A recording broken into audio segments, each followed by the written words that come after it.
आजा आजा। अच्छा, आपको नाम करो। तहमास रशीद रिजवी।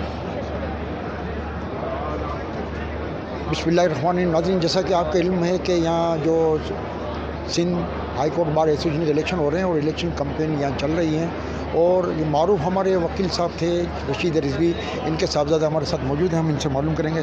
सर, ये बताएंगे, माशाल्लाह आपके इलेक्शन हो रहे हैं, तो आप इन इंतखाबात को, इलेक्शन को जो वकला के हो रहे हैं, उनको किस नज़र से देखते हैं?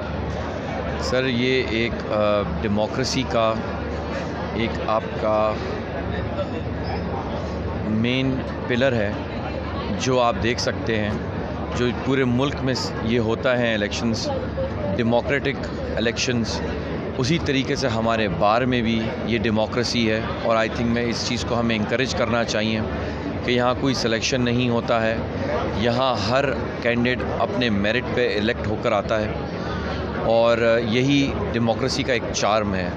सो यहाँ आप देख सकते हैं कि माशाल्लाह आज हज़ारों की तादाद में वकला बरादरी मौजूद थी, अपने अपने कैंडिडेट्स को सपोर्ट करने आए थे, मुझे सपोर्ट करने आए थे, मेरे दोस्त हजरात यहाँ मौजूद थे। आज होस्ट अल्हम्दुलिल्लाह है सैयद हैदर इमाम रिजवी साहब की क़यादत में जो आज ये फ़ंक्शन हुआ है, मैं समझता हूँ यहाँ 2000 से ज़्यादा वकला आज अटेंड करके गए। ये अक्कासी है कि लोग डेमोक्रेसी को प्रेफर करते हैं और किसी डिक्टेटरशिप को नहीं, ना किसी सिलेक्शन को प्रेफर करते हैं। तो अमूमी तौर पर यहाँ जो वकला जो होते हैं, उनके क्या मसाइल होते हैं, और ये बार इसमें क्या किरदार अदा करती है? सर देखिए, मैं समझता हूँ वकला के तो इस वक्त बहुत सारे मसाइल हैं। सबसे बड़ा मसाइल मेरे नज़र में ये है कि इस वक्त आप कोर्टों में जाते हैं, कोर्टों में कोई काम नहीं होता है। कोई आप देख सकते हैं कि जज हजरात 30-40 केसेस जो उनके हमारी एज़ पर पॉलिसी लगते हैं, उसके मुताबिक सिर्फ केसेस सुनते हैं और फिर वो ख़त्म हो जाते हैं। कुछ कोर्ट्स 1:30 बजे ख़त्म होते हैं, तो कुछ 10:30-11 बजे कोर्ट्स ख़त्म हो जाते हैं। मैं समझता हूँ हमारे में पोटेंशियल है कि हम अपनी जुडिशल पॉलिसी को इस तरह उसमें तरमीम लेकर आएँ कि हमारे केसेस चलें, ज़्यादा से ज़्यादा केसेस चलें। जो जजेस का रवैया है टूवर्ड्स लिटिगेंट और उनके वकील, वो चेंज हो।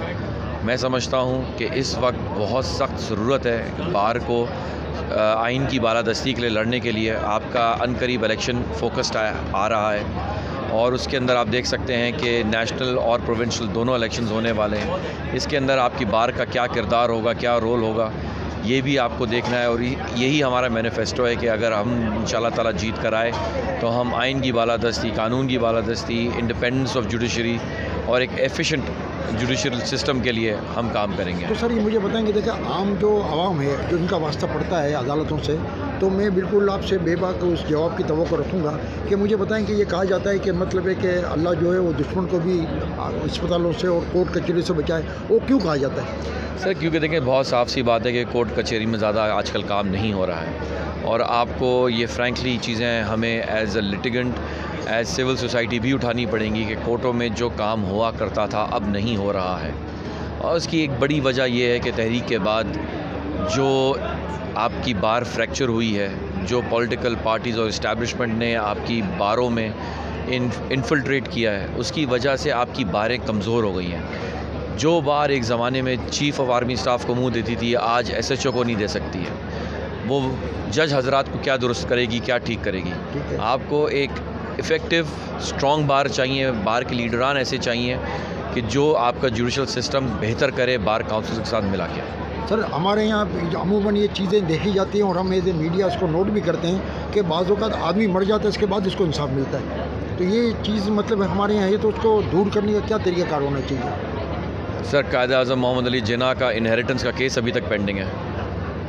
ठीक है, अब आप क्या कह सकते हैं इससे ज़्यादा? तो मतलब है कि आपका सिस्टम जो है केसेस नहीं चला रहा है और इंसाफ नहीं मिल रहा है, दैट मीन्स कि आपके जुडिशल सिस्टम में कोई फ्लॉ है। हालांकि ये जो अदलिया है वो एक सुकून की हैसियत रखती है, हमारे मुल्क की तामीर तरक्की में इसका किरदार रहा है। तो आप ये जो नए जो मुंतखब होंगे, जिनको ये आपके वकला मुंतखब करेंगे, उनको आप क्या पैगाम देंगे? सर, मैं अपने दोस्तों को, अपने बार के मेंबरान को यही पैगाम दूंगा कि इस बार सोच समझ के वोट डालें। ये जो आपको वेलफेयर ऑफ द बार के चक्रों में इन लोगों ने पढ़ा दिया है कि यहाँ सोफ़ा अच्छा कहाँ से लगे, AC कहाँ से अच्छे, ये काम तो होना ही चाहिए, इसमें कोई दो राय नहीं है। लेकिन सबसे बड़ी वेलफेयर ये है कि जिस काम के लिए हम लोग आते हैं, काला कोट पहनते हैं, उसकी वकालत, वो जो पेशा है उसकी बका के लिए लड़ें, उसको सिस्टम को बेहतर करें।